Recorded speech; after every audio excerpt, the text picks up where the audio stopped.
Olá, sejam bem-vindos a mais um episódio do nosso podcast Missão Desenvolvimento. Eu sou o Paulo Gala e hoje a gente vai conversar sobre Amazônia, talvez uma das grandes missões que a gente tem no Brasil hoje, né? Pensar a ocupação da Amazônia, as atividades que são feitas na Amazônia e um futuro para a Amazônia, um futuro que passe por atividades economicamente sustentáveis e que nos levem, obviamente, a uma utilização da floresta com mais inteligência e de modo a servir o país de maneira produtiva e sustentável, né?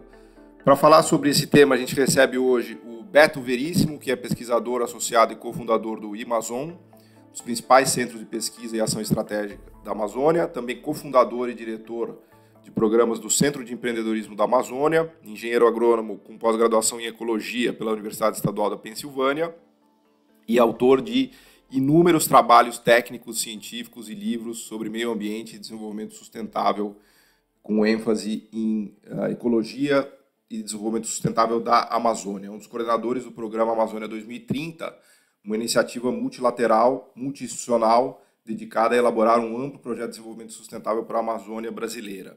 Recebemos também a Juliana Santiago, que é funcionária de carreira do BNDES há 15 anos, com vasta experiência no financiamento a projetos de desenvolvimento sustentável em áreas relacionadas à conservação florestal, saneamento, gestão de resíduos sólidos, mobilidade urbana e inclusão social. Entre 2013 e 2018, a Juliana foi chefe do Departamento de Gestão do Fundo Amazônia e ela está licenciada do BNDES desde 2019 para fazer um mestrado em estudos latino-americanos na Universidade da Flórida.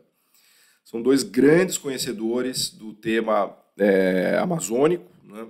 E é uma enorme honra para nós podermos receber aqui as pessoas desse calibre para nos ajudar a pensar a Amazônia, tanto no que diz respeito ao que já foi feito, né, a ocupação, a atividade econômica e o que se desenvolve hoje na Amazônia e os problemas que isso traz e que pode trazer, mas principalmente nos ajudar a pensar o futuro da Amazônia, que eu acho que é uma das grandes missões colocadas na mesa do Brasil hoje e do mundo, né, é que a utilização da floresta e a Amazônia de maneira sustentável. Então, eu começo já pedindo para o Beto Veríssimo nos dar uma primeira visão da ocupação da Amazônia. Eu acho que isso pode nos ajudar bastante a entender, inclusive, os desafios que a gente tem colocado na mesa hoje, partir um pouquinho da análise da história da Amazônia para depois a gente passar para a discussão do futuro da Amazônia. Beto, muito obrigado pela sua disponibilidade em vir aqui conversar conosco.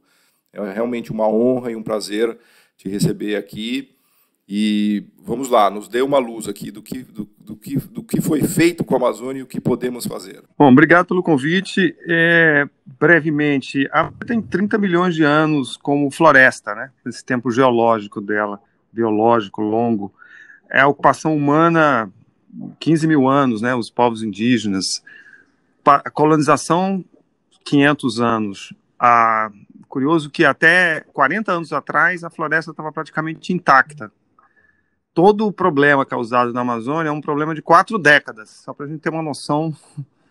E esse processo começa principalmente nos anos 70, com uma ideia, e eu vou simplificar bastante, de que era importante ocupar e desenvolver a Amazônia, e para isso era a estratégia dos anos 70 era derrubar a floresta para transformar a Amazônia numa espécie de grande celeiro de produção agrícola.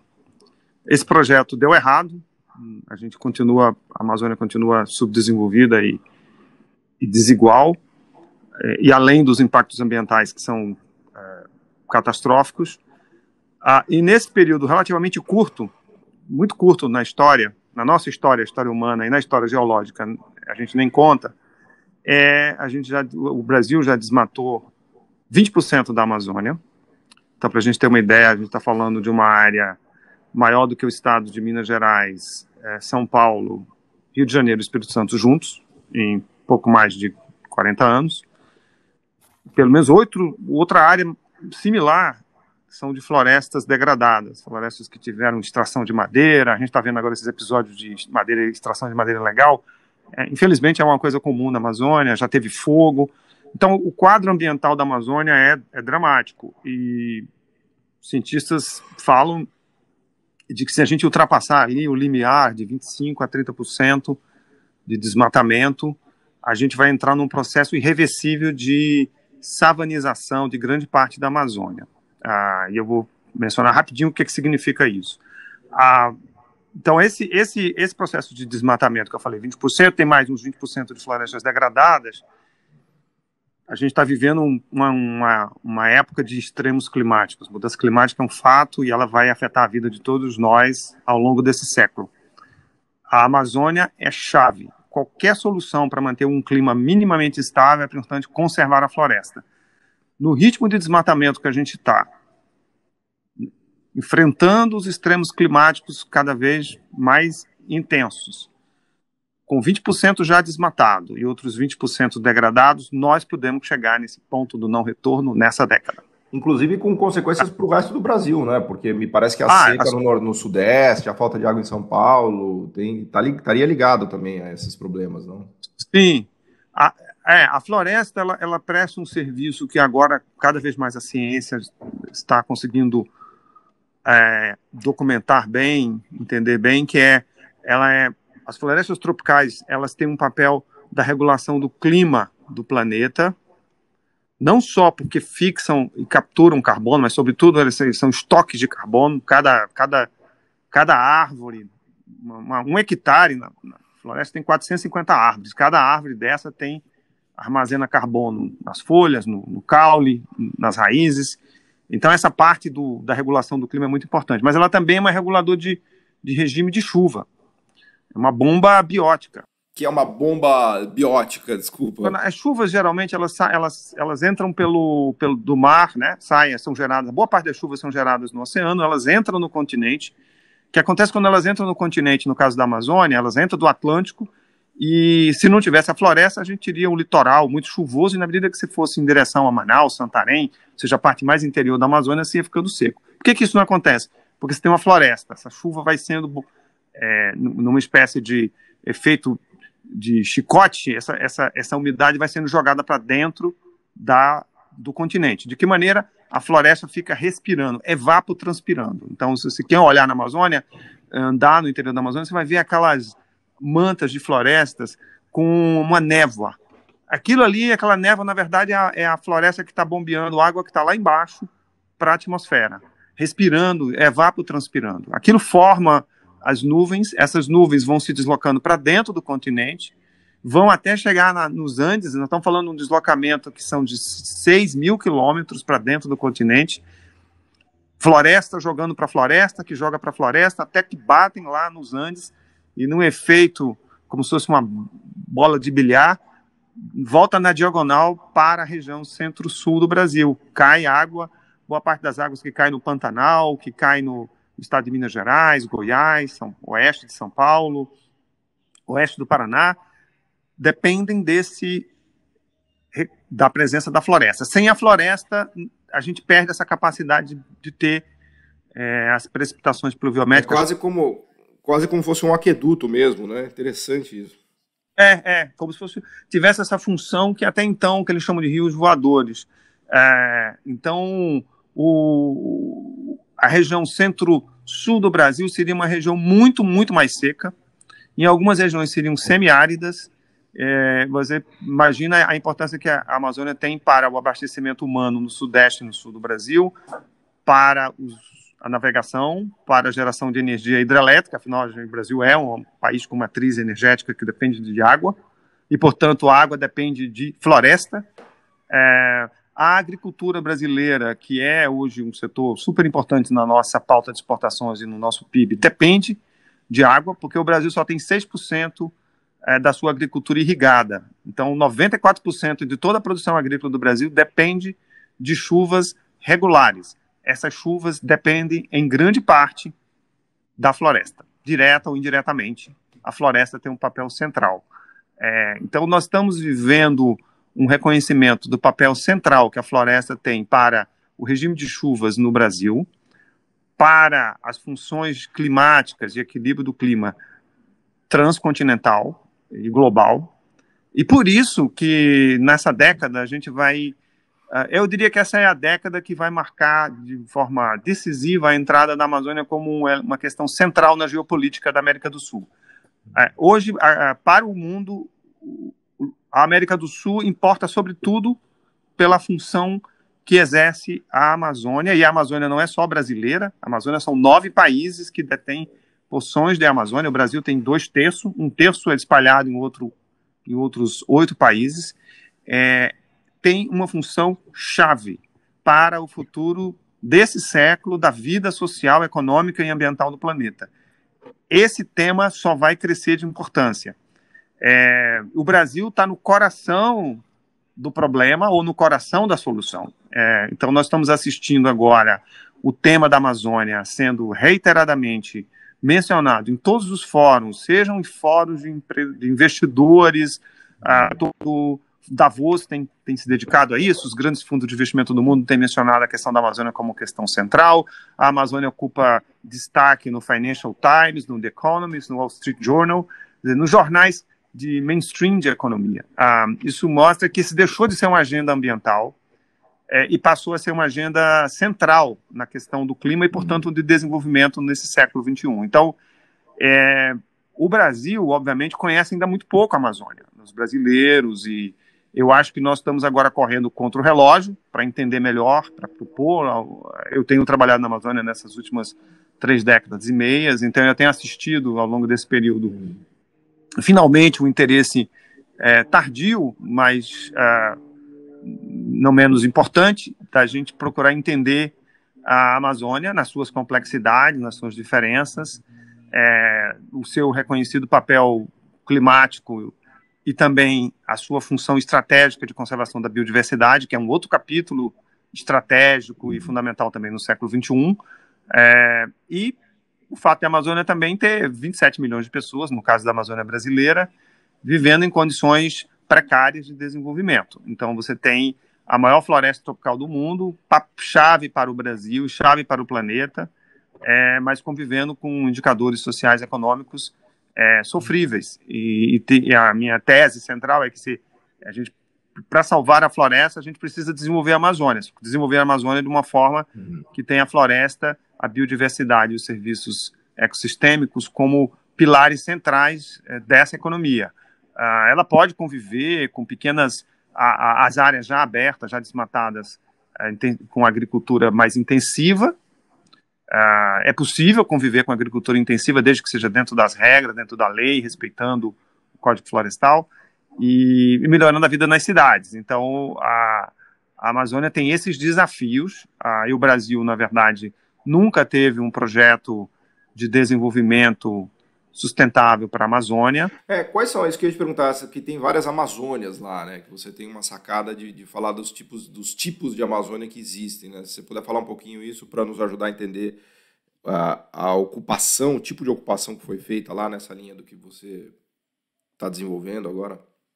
A Amazônia são 59% do território nacional, aproximadamente 13% da população mora na Amazônia, participação no PIB, no Produto Interno Bruto, 8%, o desmatamento gera 42% dos gases de efeito estufa, então você tem muito pouca geração de riqueza para muita poluição, e a gente divide a Amazônia em 4 Amazônias, e a primeira Amazônia, a zona desmatada, ela vai no chamado Arco do Desmatamento, que vai do Maranhão, leste do Pará, sul do Pará, corta a parte central do Mato Grosso, entra ali na BR-364 em Rondônia. E aqui, fundamentalmente, é uma área que você precisa desenvolver melhor a agricultura nas áreas já abertas, já desmatadas. Depois tem uma grande faixa da Amazônia, que a gente chama de Amazônia sob pressão, que é onde tem muita floresta ainda, mas o desmatamento, os conflitos pela posse da terra, pela invasão de florestas públicas, chamado grilagem, roubo de florestas públicas, extração ilegal de madeira, garimpo, toda essa confusão está acontecendo e a gente chama de Amazônia sob pressão. São Félix do Xingu, principalmente ao oeste do Pará, aí você tem Novo Progresso, Altamira, São Félix do Xingu, região sudeste do estado do Amazonas, Apuí, Lábrea, Humaitá. Nessa região, é fundamental estabelecer a ordem, a lei, porque virou uma terra sem lei, e onde quem paga o preço é a floresta. E o Brasil também, porque essa destruição da floresta, ela não é só um absurdo do ponto de vista de que essa floresta está sendo destruída para nada, porque esse crime organizado não gera nenhuma riqueza para o Brasil, mas está comprometendo o presente do Brasil, porque o Brasil está nas cordas em termos reputacionais no planeta, está todo mundo criticando fortemente o governo brasileiro por conta do descalabro, do desmatamento, e é nessa região onde o problema está localizado. Depois você tem uma Amazônia florestada, principalmente no norte do Pará, grande parte do estado do Amazonas, uma parte do estado do Acre, extremo noroeste do Mato Grosso, e o estado do Amapá também. E aqui o desmatamento não é o problema. Aqui o problema é principalmente social. Você tem problema de pobreza, de baixo desenvolvimento humano, e aqui então tem outra agenda que é necessária. E finalmente tem as cidades. A Amazônia é cada vez mais urbana. Você tem metade da população do estado do Amazonas está na região metropolitana de Manaus, né? 1/3 da população do estado do Pará mora na região metropolitana de Belém. E as cidades do interior também, como Marabá, no Pará, Paragominas, Altamira, Santarém, concentram, são polos cada vez mais importantes do ponto de vista de adensamento populacional. Então, as cidades da Amazônia têm os velhos dilemas das cidades brasileiras, agravados por uma precariedade ainda maior de saneamento, etc. Então, é importante olhar pelo menos essas 4 Amazônias. Boa. Eu queria já chamar a Juliana aqui para a conversa, agora já pensando um pouquinho da ótica de políticas públicas, né, do que foi feito na Amazônia ao longo de todos esses anos, e o que poderia fazer, e claro, falando também um pouquinho, se possível, sobre a Zona Franca de Manaus, que foi talvez o grande movimento que o Brasil fez dentro daquela ideia antiga, né, que precisamos integrar para não entregar, né, que, aliás, é a grande discussão da Amazônia, como fazer um uso sustentável, econômico da floresta e de toda a região, conforme o Beto falou. E a gente tem uma miríade de políticas públicas que já foram aplicadas, né, na região amazônica, e a Juliana talvez uma das grandes conhecedoras, se não a maior conhecedora desse tema, passou a vida toda quase, né, Juliana, em cima disso, então você é realmente uma observadora privilegiada, e eu acho que uma das melhores pessoas para nos contar essa história do que já foi feito, do que deu certo, do que deu errado, do que podemos fazer no futuro. Lembrando que o nosso podcast, o título dele é Missão Desenvolvimento, né?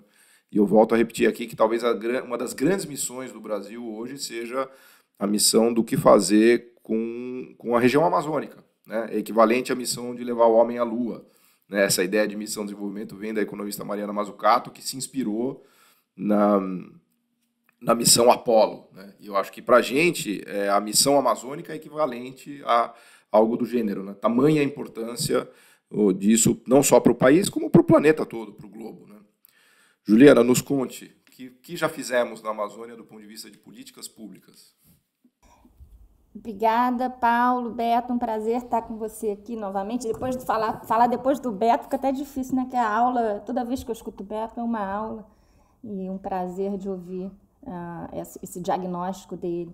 Mas pensando assim, uma coisa que eu quero puxar para entrar na política pública, que o Beto ressaltou muito bem, é a centralidade da Amazônia, não só a centralidade em termos nacionais, né, a importância econômica da Amazônia. Então, a Amazônia não é um tema para ambientalista, é um tema para economista, porque coloca o Brasil numa posição diferenciada em termos de potência econômica e por conta até da sua dependência e protagonismo na agenda de agrobusiness, e também a questão internacional de centralidade da floresta como parte da conta para a gente atingir os compromissos de mitigação em termos de mudança climática, né?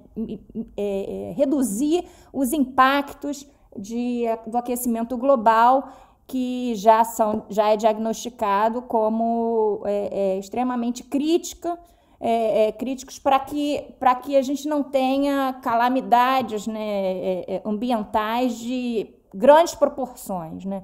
E isso afeta também a economia, porque isso altera, inclusive, perspectivas de seguradoras, de crédito, acesso, avaliação de risco. Então, tem um movimento da indústria financeira, inclusive, de avaliar os impactos das mudanças climáticas em seus investimentos. Então, quando o Beto fala desse movimento e dessa pressão internacional, da manifestação de investidores com relação à rastreabilidade da produção para que se evidencie que ela é livre de desmatamento, uma pressão com relação à agenda ESG crescendo muito fortemente. Isso tudo está dentro de um contexto, não é porque todo mundo da noite para o dia virou bonzinho, é porque está dentro de um contexto também econômico, né? Então, há, obviamente, uma consciência social e ambiental crescente.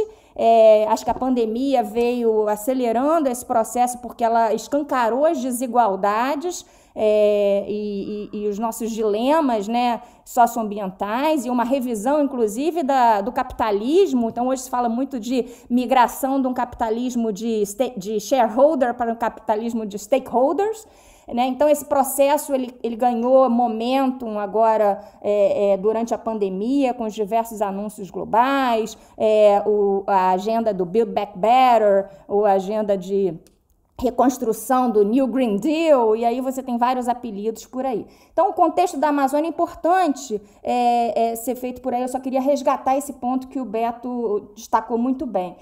E aí a gente pensa nos desafios, né? O Beto, quando faz o diagnóstico das 4 Amazônias e os caminhos que a gente tem, o Brasil ele vem percorrendo, o Brasil tem uma vocação acadêmica, um corpo científico muito profissionalizado e com uma bagagem acumulada de experiências e de avaliação sobre a Amazônia muito significativo. Então, a gente, além desse corpo técnico, a gente veio ao longo dos anos desenvolvendo uma sociedade civil organizada muito forte também, muito participativa nas trocas com o governo para estabelecimento de políticas de Estado para a Amazônia.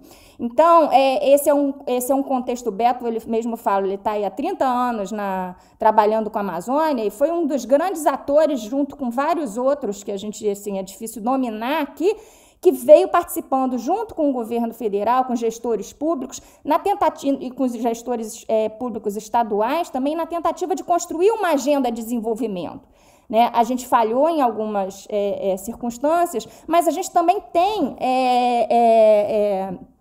experiências exitosas. Então, para usar um exemplo, em 2004, a gente atingiu a 2ª maior taxa de desmatamento histórica, desde que o INPE, que é o Instituto Nacional de Pesquisas Espaciais, começou a monitorar o desmatamento do bioma Amazônia, né? Então, quando nós identificamos esse segundo recorde de desmatamento, que já vinha num crescente, houve uma grande mobilização nacional e também com um contexto internacional pressionando essa taxa significativa para que fossem mobilizados recursos e políticas e ações para conter esse aumento do desmatamento que vinha num crescente. E isso foi um processo de construção coletiva que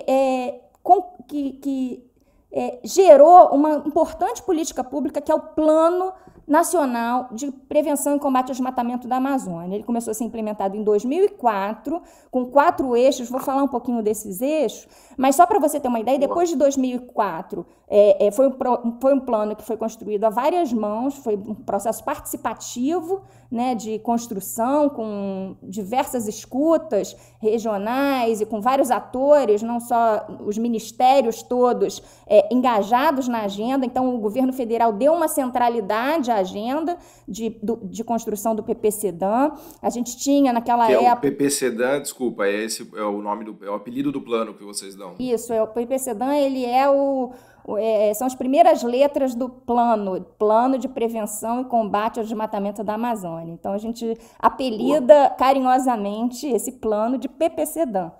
Então, houve, essa mobilização. Na época, a ministra Marina Silva, muito habilidosa na construção e no engajamento de outros ministérios, houve uma grande construção coletiva. Então, por exemplo, você tem uma ideia, a centralidade na construção do PPCDAM, apesar da orientação técnica ficar a cargo do Ministério do Meio Ambiente, o PPCDAM ganhou centralidade na medida que a Casa Civil da Presidência da República assumiu a coordenação. E aí você engajava vários ministérios, o Ministério do Planejamento, o Ministério da Economia, o Ministério da Agricultura e por aí vai.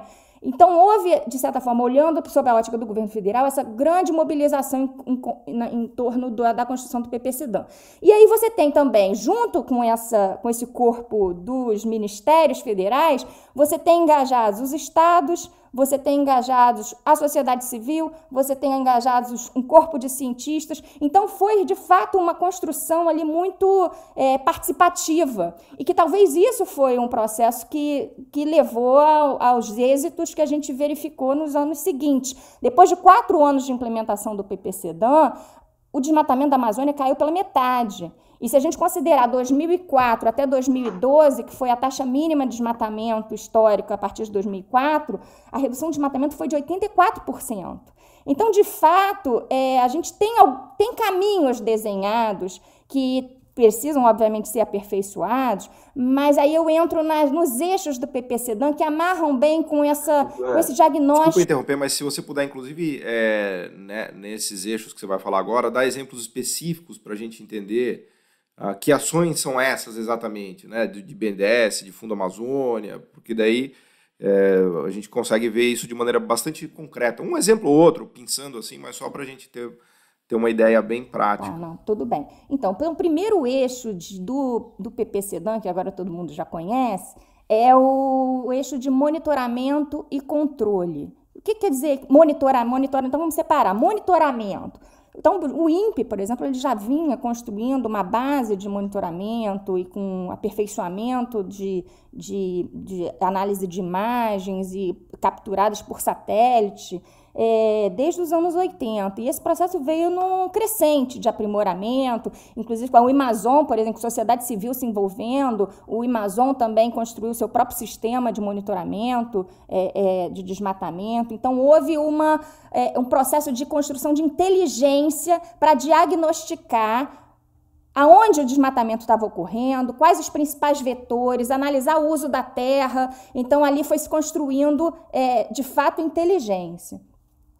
Então, essa parte de monitoramento vem e continua vindo num crescente agora, acrescentando inteligência artificial, combinando dados de fontes não só de imagens satelitais, mas com cadastro ambiental rural, que é uma base nacional construída a partir da implementação do Código Florestal. Então, quer dizer, há esse crescente de uso da tecnologia como insumo para ações de monitoramento e depois de fiscalização e controle, que é o outro ponto do eixo, monitoramento e controle, é muito significativo. E o que é o controle? É o que o Beto coloca na Amazônia, da zona de transição, a zona de pressão.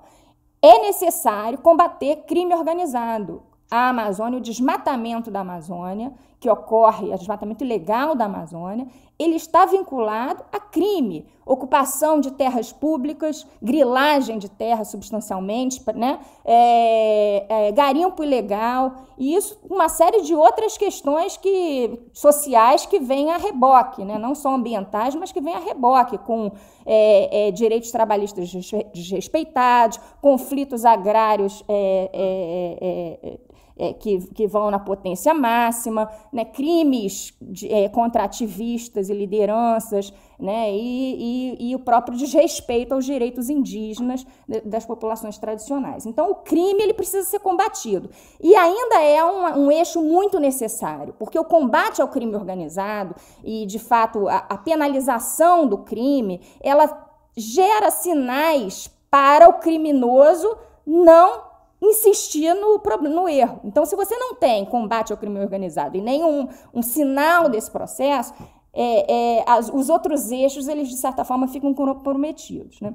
O segundo eixo é o eixo de ordenamento territorial, que ele substancialmente corresponde à regularização fundiária das propriedades. Então, o Beto mesmo comentou essa ocupação irregular, incentivada, de certa forma, nos anos 70, mas que criou um complexo problema fundiário na região. Então, a regularização fundiária faz parte desse eixo de ordenamento territorial, mas que vem também com a designação de áreas protegidas, identificando quais aquelas áreas que prestam um serviço ambiental relevante, e aí você tem os diversos tipos de áreas protegidas, você tem as terras indígenas também, o reconhecimento dos direitos originários e a demarcação de terras indígenas, e um aperfeiçoamento dessa gestão dessas terras,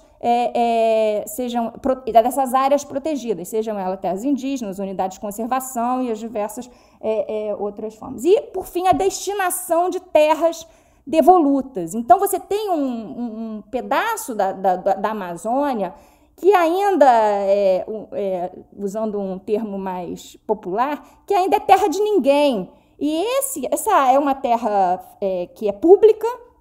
Então, você tem terras públicas não destinadas, né, nacionais e estaduais, mas que, de certa forma, não se designou ainda se aquela área vai ser uma área privada, que pode ser explorada dentro das regras e da legislação, ou se vão ser áreas que têm um relevante papel ambiental, de serviço ambiental e, portanto, seriam designadas comunidades de conservação, ou, eventualmente, são até terras indígenas que ainda estão sendo analisadas e disputadas para a futura demarcação. Então, essas terras não destinadas também é um grande foco ali de ocupação irregular na perspectiva do grileiro de ocupar para depois, no futuro, conseguir a regularização. Então, a gente tem esses dois primeiros eixos. E por que os 4 anos, os primeiros 4 anos, a gente teve aquele 50% de redução a partir da implementação do PPCDAN em 2004? Porque graças muito fortemente, não sei se o Beto concorda, esses dois eixos, porque a gente teve um grande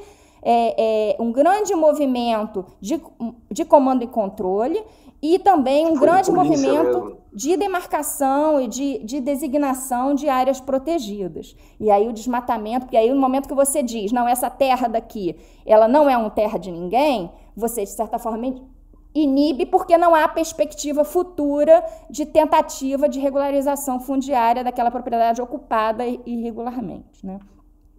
E aí o terceiro eixo do PPCDAN, na época de 2004, que também foi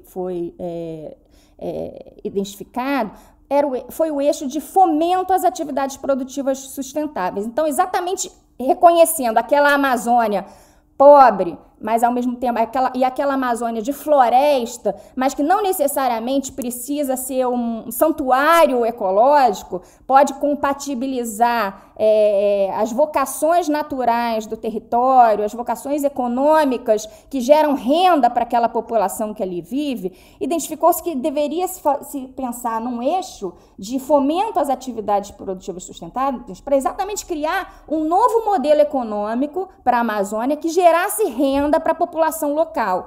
Então, considerando as vocações, as práticas tradicionais, os próprios produtos da floresta. Então, a gente conhece muitos aí, né, tem até saudade, no Rio de Janeiro, vai a qualquer esquina de loja de suco, você toma o açaí, ou você compra numa loja a castanha do Brasil, e só para citar alguns exemplos, o cacau da Amazônia está ganhando também A acerola também, o suco de acerola está nesse movimento também ou não? E não sei, Beto, a acerola é da Amazônia? Acerola é das Antilhas, mas se adaptou bem na Amazônia. Abacaxi é da Amazônia, maracujá. Pô, eu tô tomando suco de acerola todo dia achando que é da Amazônia e você me falar que é das Antilhas. Foi uma grande decepção aqui no programa. Mas se adaptou muito bem, porque é uma planta que gosta das condições climáticas, de muito sol e muita umidade, né? Então vai bem na Amazônia. Acho que a Juliana colocou muito bem os elementos que estavam presentes no... Ou seja, o Brasil recentemente desenvolveu capacidade para enfrentar o problema da Amazônia. Reduziu drasticamente. Deixa eu te perguntar, Beto, até aproveitando para devolver a palavra para você, porque assim, eu adorei que a Juliana falou que a Amazônia hoje é muito mais uma questão de economista do que de ambientalista. Claro, também de ambientalista, mas que os economistas têm que se debruçar sobre o uso e as atividades econômicas que são feitas na floresta, né? Então ela estava entrando justamente nessa temática das atividades do futuro, das atividades que são sustentáveis e que podem trazer riqueza para a região de maneira sustentável, né? E eu, como um leigo na questão, mas super interessado, eu enxergo várias Amazônias também, e isso que eu queria te perguntar, Beto, porque assim, eu vejo a Amazônia do boi, né, que vai desmatando para a criação de gado, eu vejo a Amazônia da soja, mesmo raciocínio, eu vejo a Amazônia da mineração, né, que vai um pouco nessa linha, mas eu vejo uma Amazônia potencial do futuro, até exagerando o raciocínio de, sei lá, biofármacos, enfim. Até o meu amigo André Roncalli, um brilhante economista, ele até cunhou um termo que eu adorei, não sei se vocês usam por aí, é que a Amazônia é uma espécie de biblioteca de conhecimento, né?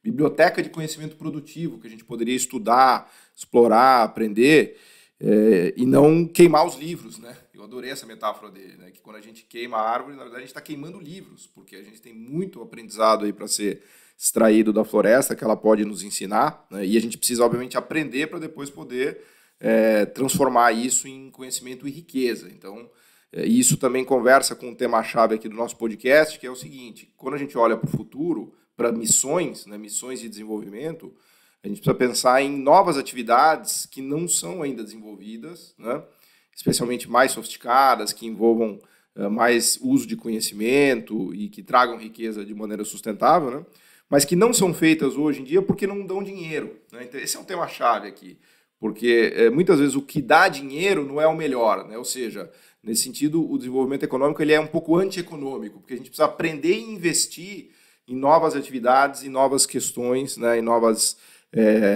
áreas de exploração econômica que hoje não são lucrativas porque elas não existem, ninguém pensou nelas, e elas precisam ser desbravadas, por assim dizer, né? Daí que vem a ideia de missão. Ou seja, não é uma questão simplesmente de você deixar o mercado dizer o que dá lucro na Amazônia. É muito mais do que isso, é pensar em novos mercados, até numa abordagem que os economistas gostam de chamar de schumpeteriana, em homenagem ao Schumpeter, ao Schumpeter, né, o Joseph Schumpeter, que é imaginar novos produtos e novos mercados, né? Então eu gostaria de colocar essa questão, Beto, para ver como você reage, né, e o que a gente... e eu imagino que o seu trabalho gire muito em torno disso, né, de pensar o futuro das atividades econômicas da Amazônia, e depois pedir para a Juliana também voltar nessa questão, fazendo a conexão com quais ferramentas de estímulo e de fomento a gente já usou e a gente pode usar. Não, interessante, você usou o livro da Mariana Mazzucato sobre missão da Apollo, quer dizer, a missão que de fato é extraordinária, que os Estados Unidos fizeram nos anos 60. Então, usando esse paralelo com a Amazônia, é o seguinte: não salvaremos a Amazônia e desenvolveremos a Amazônia sem o governo. O governo é central, porque 2/3 da Amazônia são florestas públicas, sejam elas já na forma de áreas protegidas, como a Juliana colocou, sejam um pedaço enorme, maior do que Minas Gerais, que ainda é floresta não destinada. Então, se o governo brasileiro o governo federal continuar sabotando o processo de proteção da Amazônia, o mercado não salvará a Amazônia, nem a tecnologia. O papel do governo é central. Dito isso, a outra parte que precisamos, e eu acho que está entrando em campo, é o papel do mercado. Eu acho que já está muito claro o papel dos investidores, dos mercados, das empresas. Isso está cada vez mais claro. Eles não querem comprar produtos que venham da Amazônia, e eu acho que, por enquanto é da Amazônia, mas vai ser do Brasil como um todo. Se tiver no produto, na cadeia de valor do produto, desmatamento, não vai entrar nos mercados. Então, o Brasil, de fato, resolve esse problema, vai virar um páreo econômico, não só um páreo ambiental. A questão das opções de desenvolvimento na Amazônia com base nas áreas já abertas, que tem minério, que pode ter agropecuária. Como eu falei, dá para desenvolver soja sem desmatamento, dá para melhorar, dá para multiplicar por 5 a produtividade da pecuária brasileira na Amazônia, ainda ficaria muito atrás da pecuária em países também tropicais. Então, nós estamos muito atrasados na pecuária. E é bom lembrar que a atividade de produção de pecuária na Amazônia não tem muito a ver com a pecuária, tem a ver com roubo de floresta. Se usa o boi simplesmente como uma maneira de botar ele como sinalização de que aquela área foi invadida. Então, mas isso quase que merece uma outra conversa. No lado da missão Amazônia, pegando emprestado, eu diria o seguinte, nessa década tem várias avenidas que a gente pode explorar. Eu vou rapidamente dizer o seguinte, tem a área que a gente está chamando de produção de biomassa, plantio de florestas, reflorestamento, seja para produção de papel e celulose, seja para restauração, para atender esses compromissos que as empresas mundiais estão tendo de neutralizar carbono. Microsoft, Apple, Google, a Amazon, todo mundo está lançando compromissos, só vai conseguir cumprir esses compromissos se tiver alguma maneira de sequestrar carbono, tirar o carbono que está na atmosfera e botar ele para baixo. A única maneira, nesse momento, viável, é fazer fotossíntese, ou seja, produzir, baixar carbono através do crescimento de árvores. O melhor lugar para fazer isso no mundo, florestas tropicais, que é o lugar onde as florestas crescem mais. A Amazônia tem muitas áreas que poderiam prestar, isso geraria emprego, porque é uma área que demanda muito mão de obra, é muito intensivo de mão de obra, gera uma economia de restauração. Então, esse é um caminho muito promissor. O segundo tem a ver com um trabalho que o Salo Kozlovs, que é um amigo que está trabalhando na Amazônia 2030, acaba de lançar, que mostra que o mercado de produtos compatíveis com a floresta, mercados que já existem, de cacau, de castanhas, de fibra, de resina, de óleos, de alimentos, já representa um mercado de 170 bilhões de dólares. A Amazônia brasileira participa com 0,17% desse mercado, sendo que a Amazônia brasileira é 1/3 das florestas tropicais do mundo e participa com menos de 0,2%. Então tem uma agenda enorme para a gente avançar. Isso me faz lembrar do café, Beto, que a gente planta café, mas a gente não tem nada no mercado de café mundial. Do mercado de café gourmet, quer dizer, do ponto de vista de mercados mais crescendo, né? É interessante porque era 0 e agora já é um número que o Brasil está conseguindo superar esse dilema. Então, nesse tema aqui dos produtos compatíveis com a floresta, tem um campo enorme que a gente pode avançar nessa década. É uma agenda órfã que ninguém estava prestando atenção e nesse trabalho, ele iluminou essa área, mostrando que outros países estão conseguindo fazer isso. Bolívia, Uganda, Vietnã, Equador, Guiana, Suriname, todos os países que têm condições na corrida do desenvolvimento do planeta estão atrás da gente e, no entanto, na questão de usar bem os recursos da floresta, estão muito na nossa frente. Existe essa Amazônia mais disruptiva, futurista, dos biofármacos, das novas moléculas, das novas enzimas, dos novos materiais. Essa também é fantástica, eu acho que a gente tem que apostar. Não é algo que vai dar um retorno de imediato, mas na visão do que você evocou, de uma missão, nós precisamos de uma missão. A missão Amazônia, ela vai exigir um aporte de recursos não reembolsáveis, numa escala que a gente nunca teve. Ela vai precisar de uma cooperação internacional de ciência e desenvolvimento e uma clareza do Brasil, do governo, do que quer para a Amazônia. Porque se for uma agenda de ser tolerante com crime organizado, com desmatamento ilegal, com atividades predatórias, a gente não vai conseguir alcançar a meta de chegar no final dessa década tendo uma Amazônia conservada e desenvolvida, que é o que a gente precisa. Então, eu acho que a missão Amazônia é a missão da nossa geração. Faz todo sentido. O desmatamento da Amazônia não representa nenhum interesse para o Brasil, simplesmente joga contra os interesses do Brasil. É uma agenda que vai ser insustentável de o governo insistir nessa agenda. Infelizmente, os números de desmatamento desse ano, enquanto o governo estava dizendo na conversa com o governo Biden de que estaria disposto a fazer um diálogo para mudar a direção do processo de ocupação da Amazônia, o desmatamento nos últimos meses só está aumentando. De janeiro, fevereiro, vamos ver o resultado na próxima semana que organizações vão divulgar dos dados de massa, vamos ver, mas até agora os dados só mostram o desmatamento subindo. E, portanto, ainda está presente essa ideia de passar a boiada na Amazônia, de que as regras estão sendo removidas, de que a fiscalização está sendo congelada, os direitos indígenas, a conservação, então tudo isso. Então, essa é uma sabotagem ao futuro da Amazônia. E é uma sabotagem, né, Beto? É uma questão que beneficia muito poucos, né? Porque não gera riqueza. Ela gera uma concentração de renda para poucos de uma forma ilegal. Né? Então, essa que é a questão. Ela não é uma agenda de desenvolvimento para o Brasil. Literalmente um roubo, né? É um roubo. Ela é uma agenda retrógrada. Outro dia eu estava conversa com um amigo, ele estava falando, a minha percepção é que é um grupo pequeno que se arraigou com o passado do subdesenvolvimento e da lógica, né, colonialista e, de certa forma, de exploratória, extrativista e com impacto significativo, mas que gera renda e beneficia poucos. E esses poucos estão concentrados no crime, são ligados ao crime. São grileiros, são aqueles que roubam terra pública, terra nossa, sociedade. São garimpeiros que invadem terra e exploram, e muitas vezes exploram trabalho escravo ou semi-escravo de populações extremamente vulneráveis que moram no território e também se beneficiam individualmente. Então, é um grupo, de certa forma, pequeno, que se beneficia desse processo criminoso, mas que está com muita força, né, no Congresso, nas pressões políticas e nessa narrativa que a gente tem visto de não se priorizar o combate ao crime ambiental. Né? Desculpa, Beto, te interromper.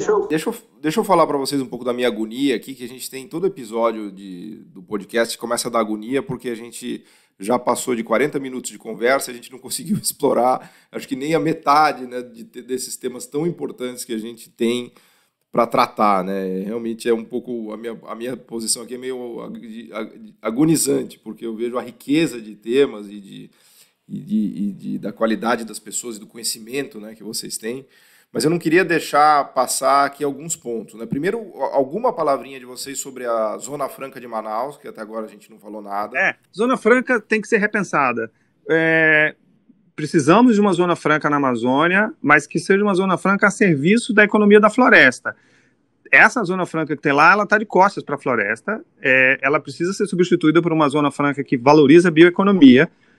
Tem que fazer uma transição, não dá para desligar essa Zona Franca que está lá e colocar outra, vai ter que ter um processo de transição. Mas, essencialmente, temos que repensar a Zona Franca do jeito que ela hoje está operando. E fazendo link com o que o Beto falou dessa perspectiva futura de Amazônia e de se pensar, né, desenvolvimento científico, tecnológico, inovação, né, instrumentos econômicos, aí fazendo link com a política pública, o PPCDAM, na sua quarta fase, que começou a ser implementada em 2016 e estaria em implementação até 2020, mas infelizmente foi suspenso em 2019, ele criou em 2016, ele incorporou um quarto eixo, que era exatamente o eixo de ciência, inovação e instrumentos econômicos, que vinha já nesse mapeamento da necessidade de se criar soluções inovadoras, de reconhecer o potencial da bioeconomia da Amazônia, os ativos, né, os compostos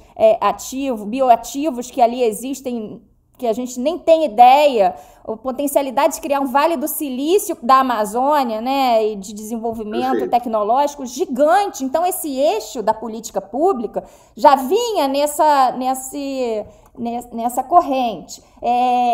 A questão dos instrumentos econômicos, de criar mecanismos de incentivo, de atração do setor privado, também combinando recursos com recursos públicos, vinha também num crescente. Então, a gente tinha o certificado de reserva ambiental, que está previsto no Código Florestal, que seria uma etapa seguinte de reconhecimento das áreas não desmatadas, né? O pagamento por serviços ambientais, o próprio crédito diferenciado, agricultura de baixo carbono, as compras públicas que viriam num processo de escoar a produção local e fortalecer o consumo regional também, com políticas públicas também de insumos locais para a merenda escolar, etc. Então, assim, tinha esse arcabouço do futuro, veio também muito incorporado nessa quarta fase do PPCDAN, que também tinha um potencial, né, concluída a etapa de 2020, de incorporar esses novos recursos que emergem, né? Então, como a gente verifica, o Beto colocou muito bem, o engajamento agora do setor privado, a narrativa ESG ganhando muita força, vários grupos se mobilizando e criando discussões coletivas de se pensar a Amazônia. E esse engajamento do setor privado, o potencial que a gente teria de juntar recursos não reembolsáveis, e aí eu vou falar do Fundo Amazônia, com os recursos novos, de novos entrantes, e fazer eventualmente estruturas de financiamento de blended finance, que você combina recursos públicos, recursos não reembolsáveis através de cooperação internacional, recursos privados para alavancar essa economia pujante, mais sustentável, de posicionar o Brasil como potência verde e que conserva, tem um potencial gigante. Inclusive, né? Juliana, só para acrescentar, antes de você falar do Fundo Amazônia, a gente fez um programa especial, um podcast sobre energia eólica no Brasil.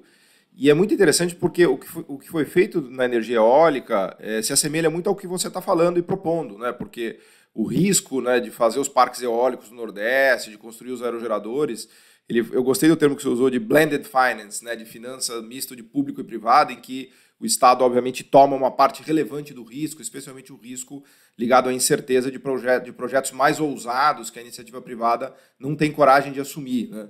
No eólico, isso foi chave, né? E acho que na Amazônia é uma questão que está colocada, né? E imagino que a questão do Fundo Amazônia e tudo que você está falando vai nesse sentido. Com certeza. Se você pensar, o Fundo Amazônia ele foi construído também nessa esteira dos resultados alcançados pelo Brasil. Ele veio depois de 2004. O Fundo Amazônia ele foi criado em 2008, no momento o Brasil participando das conferências internacionais, as florestas tropicais ganhando relevo nas discussões sobre mitigação das mudanças climáticas. O Brasil apresentou um mecanismo inovador que não existia, que depois foi ratificado pelo Acordo de Paris como um mecanismo com grande potencial para a preservação florestal, que era uma lógica de pagamento por resultados. Então, o Brasil apresentou resultados na redução do desmatamento e ele, de certa forma, seria remunerado por esses resultados passados. É como se você pagasse uma energia. Então, vamos ao exemplo aí da geração de energia, né, já que você puxou o eólico. Então, você consome a energia e você paga pela energia consumida. Então, o modelo de cooperação que foi inovador, que o Fundo Amazônia trouxe, foi exatamente esse pagamento pelo desmatamento já evitado. Então, o mundo, os países que reconhecem, né, que nas Organizações das Nações Unidas, na Convenção Quadro de Clima né, da UNFCCC, os países reconhecem a importância da floresta como parte da conta da mitigação e contribuem adicionalmente aos recursos nacionais já investidos e os resultados alcançados para a perenização desses resultados. Então, a lógica do Fundo Amazônia foi essa: captar recursos de doação voluntária de outros países para um fundo que é gerido pelo BNDES, foi designado pelo governo e na cooperação, pela sua história de gestão e de financiamento a projetos, uma instituição com corpo técnico qualificado, experiente, e uma instituição pública, nacional, de Estado, né, não de governo, mas que serve a políticas de Estado, que daria essa perenização, daria salvaguardas financeiras que os doadores requereriam, traria todo as salvaguardas de prestação de contas, de credibilidade. Credibilidade, né, perante o mundo, é importante registrar. O mundo enxerga o BNDES como um banco de alta credibilidade. para fazer isso, no caso. A minha pesquisa de mestrado, ela foca na governança do Fundo Amazônia, e é interessante que eu fiz uma ampla gama de entrevistas e, de certa forma, um dos componentes da governança muito citados é a existência de um BNDES, inclusive comparativamente a outros países que tentaram montar os seus Fundo Amazônia, mas que não tiveram tanto êxito quanto o Brasil. Porque hoje o Fundo Amazônia ele é o maior fundo de conservação para floresta, de cooperação internacional para a conservação de florestas tropicais do mundo. Qual o tamanho dele? Qual o tamanho dele? Como pois o fundo ele captou de recursos 3,2 bilhões de reais. E ele já destinou desse montante aproximadamente 700 milhões de reais para projetos da Amazônia. O interessante do fundo é que o recurso que é captado, ele é reinvestido, né, em projetos de conservação e desenvolvimento sustentável, e ele é alinhado aos eixos do PPCDAN. Então, na verdade, existe um comitê, um colegiado de partícipes da sociedade civil organizada, do governo federal e dos estados da Amazônia, que decidem e designam quais são as prioridades que o Fundo Amazônia deve atacar em cada biênio. Então, o Fundo Amazônia ele captou esse recurso e, além disso, tem os rendimentos financeiros do recurso ainda não destinado a projetos. Então, hoje, na verdade, ele virou quase que um endowment fund, porque hoje, mesmo descontando os recursos já destinados para projeto, o Fundo Amazônia tem disponível para aplicar em novos projetos mais de 4 bilhões de reais.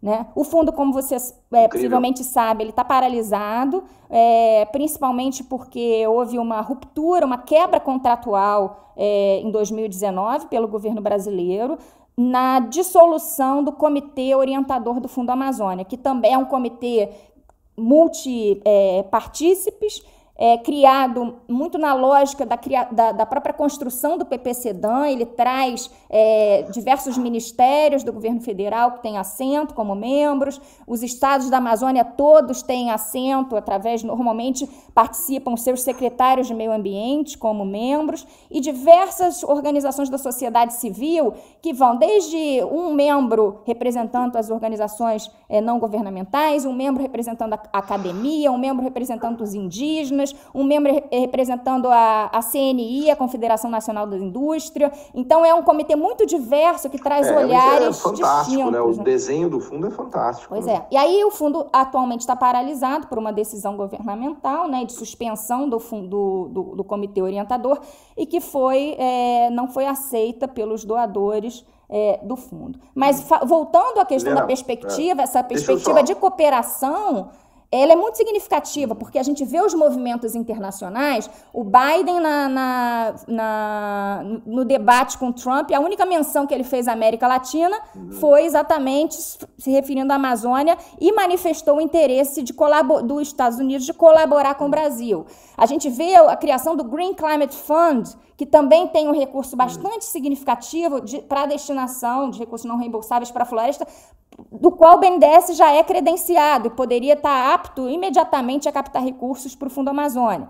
A gente vê um movimento de centralidade internacional das florestas que possivelmente traria novos entrantes, novos parceiros, novos governos também para cooperar com o Brasil. E a gente vê esse movimento do setor privado de também ter o interesse de combinar recursos. E aí o Fundo Amazônia, que você falou, usando o exemplo da eólica, o Fundo Amazônia ou outros recursos públicos, não necessariamente o Fundo Amazônia, tomara que tenhamos outros mecanismos financeiros não reembolsáveis, ele entra exatamente nesse processo de reduzir risco, de fazer investimentos para a estruturação de projetos, para exatamente alavancar a entrada de novos entrantes. Né? Então, esse que era o caminho que a gente vinha construindo coletivamente, de buscar essas novas possibilidades de usar o Fundo Amazônia como alavanca para um desenvolvimento sustentável da região. Fantástico. Eu estou com uma dor no coração enorme aqui, porque a gente vai ter que caminhar para o encerramento do programa.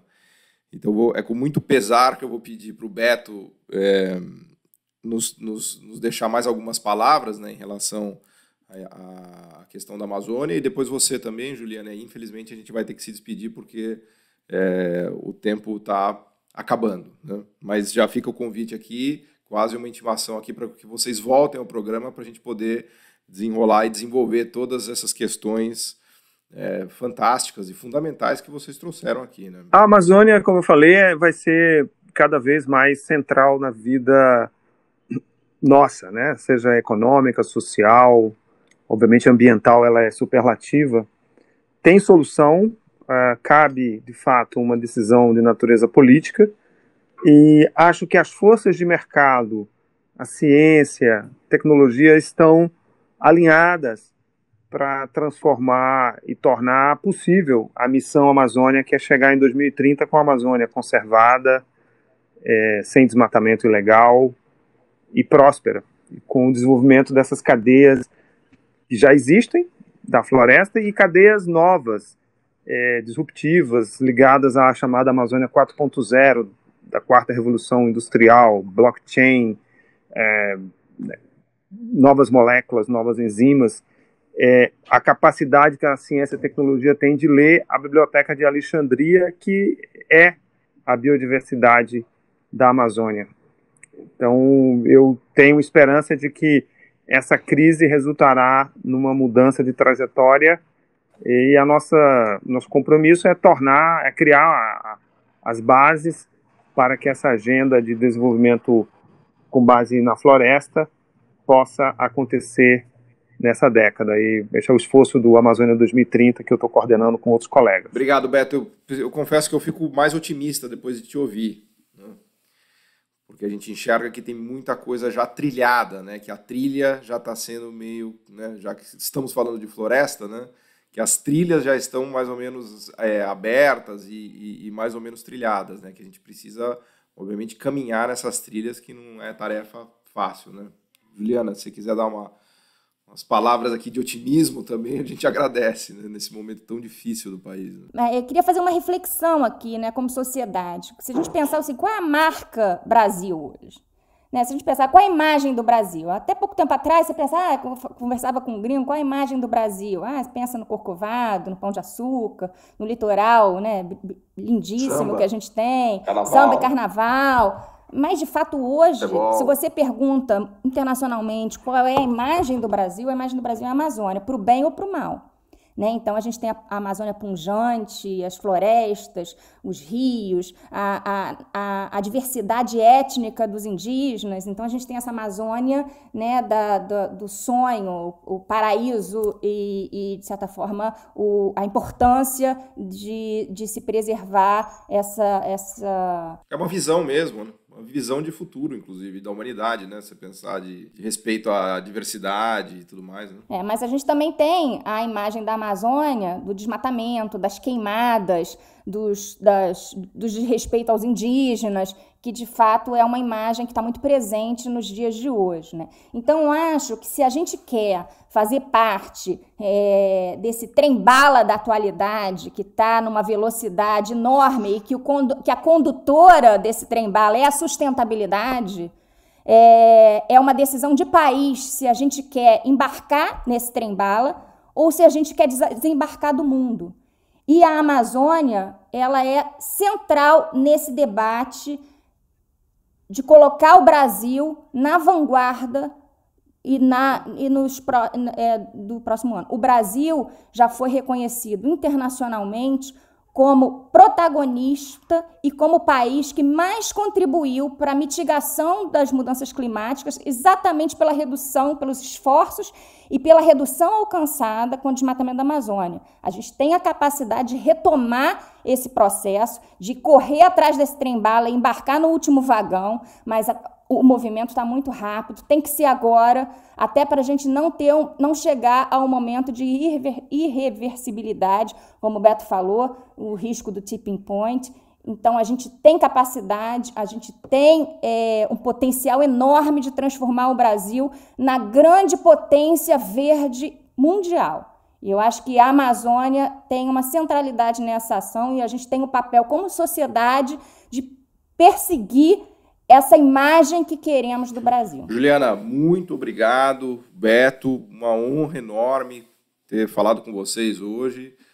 Brasil conta com vocês para a gente poder entrar nesse trem-bala. Eu achei maravilhosa a metáfora, né?